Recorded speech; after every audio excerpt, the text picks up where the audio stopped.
Gustavo Adolfo Uribe here, and when is the song finished? When is it done? How do you know?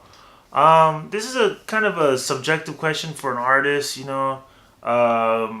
because because it's your baby, and sometimes you don't really know. Some people are like they kind of want to keep working on something and working on something, and they never finish. They keep or they redo it or they redo it and they don't finish. Like for example, like a famous example is like Dr. Dre. I heard from the videos that he's very meticulous um, in getting it right, and that's a good thing. But then again, like if you're too meticulous, then you don't meet the deadlines, and then projects don't get released on time or whatever.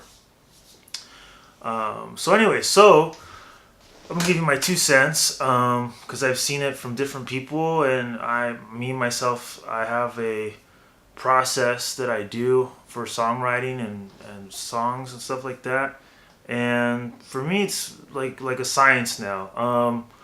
I will say, as an artist, there is a well. Let me just talk about my process first, and then we'll talk about the actual artist's part of it. So the process or the science part is a uh, does the song have good quality recording? So does it sound good? Can the quality of the recording be better? If it sounds kind of cheap or too brittle or whatever, then that's not my standard. That's not what I want. And I want to have it clean as best as I can, to sound as professional as possible, clear as possible. Um, so that's number one. Number two, um, does it sound good, and not sonic quality, but as musicality. Is the musicality there?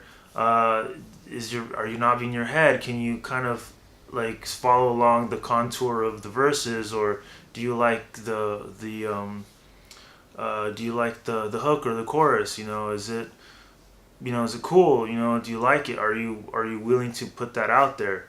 Um, you know, then that's part number two.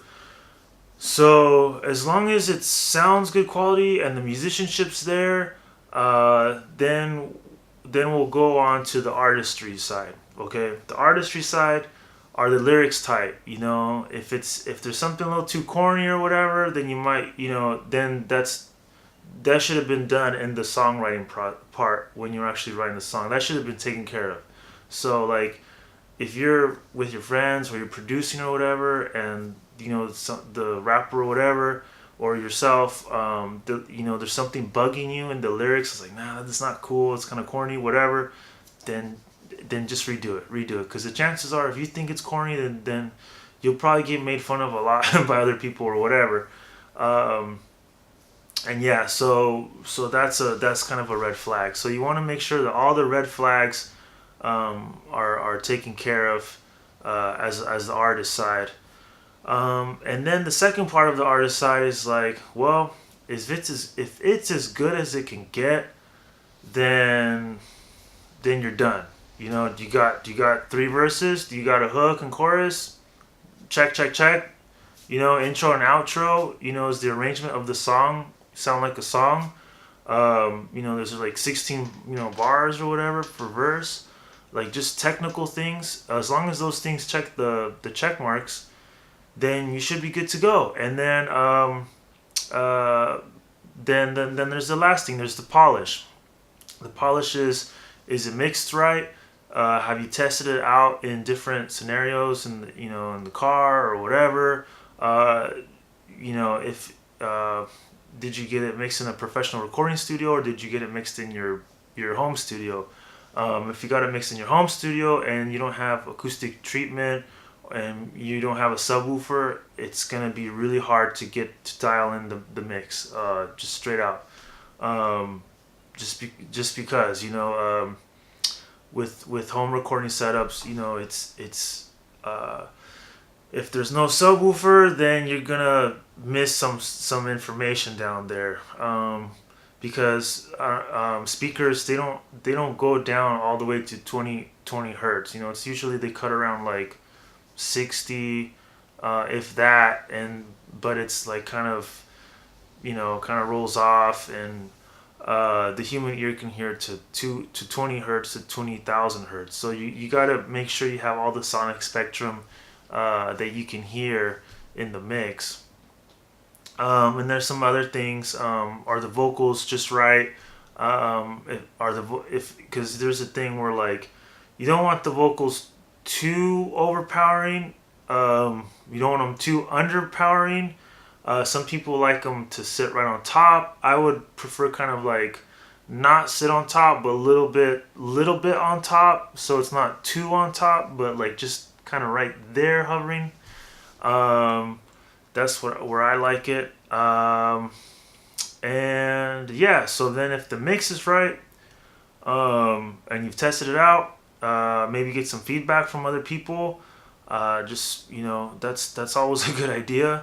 Uh, so and then if you get their feedback and you've done everything you can do to make the song better, and there might be some things that you may disagree on the critique. If you get to that point where you're like, you know what, I did all I can, I'm good, then you should be at a point where you actually start to hate the song. You've listened to it so many times that you hate the song. So it's like this love-hate relationship, and you're ready for the divorce, and it's like the song's done, right?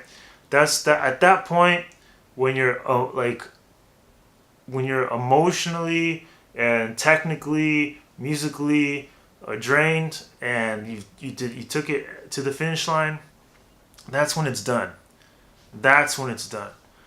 And then you might have to live with some flaws, some decisions that you could have done better, but you couldn't because of, financial resources or time or whatever.